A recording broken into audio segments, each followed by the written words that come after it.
A trivia question before we get going. Yeah. Wanted to see if you guys know the answer to this in our Wednesday edition of trivia called What's in the Brain Wednesday.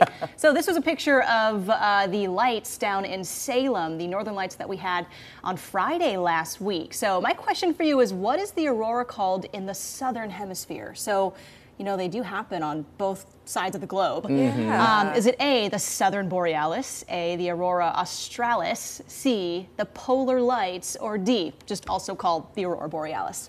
Any ideas? Interesting. I think I'm going D. You're gonna stick with it? Also the Same. aurora Okay. borealis. I think you're trying to trick us. Yeah, that is a very Kelly Bayern move to hide the answer in plain sight like that. I'll go B. I'll say it's still an aurora, but, well, I don't know. Maybe closer to like Australia? Why Yeah, not? I feel okay. like that was a trap, but I'm just walking right into it. Okay, the answer is B. Hey! You were correct. Yes, it is called the aurora australis. Oh, interesting. I listened to a lot of news anchors how to pronounce australis, of course, with their accents. I'm not going to do it on air, Is but it related to Australia? Is that why it gets the name? must be. Yeah, Oh, interesting. That is interesting. it is. Not the polar lights. I thought that would maybe stump you guys Yeah, too. But polar lights. That was my second choice. good job. Yes, so there is a different name, even though it is still the aurora. And that was such a cool sight to see last week when we had that all around the region.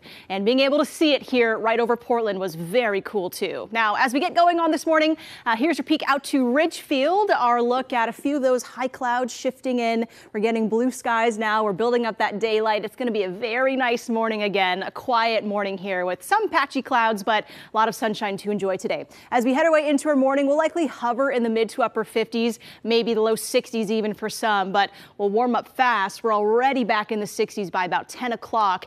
And as we hit the afternoon today, a high in the 80s. We're expecting some warmth out there this afternoon. So quiet morning, not tracking much rain. There are some clouds still stacking up across the coastline. That'll likely be the case the rest of our mornings for the coast. We'll keep it pretty cloudy as those winds from the west just build up clouds right across the coastline. So expect a grayer start out there for you folks out across the coastline. Otherwise, in the valley here, mostly clear conditions, few of those high clouds rolling in. But in general, we're back under this quiet, warm pattern of high pressure, which tends to happen a lot during this time of the year. We start to build up these big ridges that keep us dry, and sometimes we get a prolonged ridge throughout the summertime where we don't see a drop of rain for months. So we're back under this dome of high pressure, and that's going to keep us warm and dry for at least the next week or so. Temperatures will start to cool as that high pressure breaks down into the weekend. So today's the hottest day, low 80s.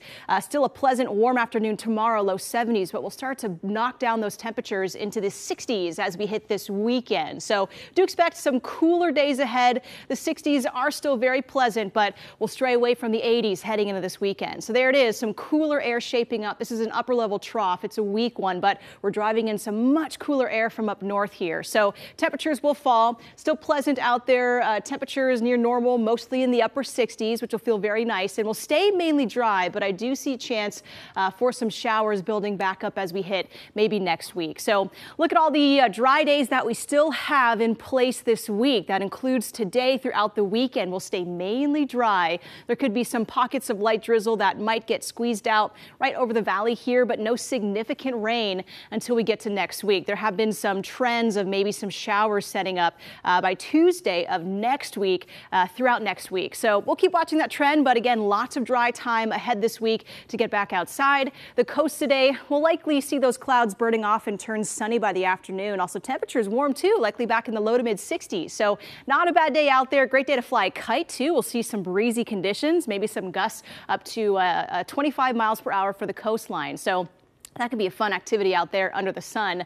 Today in Portland, low 80s. Will likely hit the 80s across the valley here with a mostly sunny, warm afternoon, feeling a little like July than a day in May. So enjoy the summer-like heat today.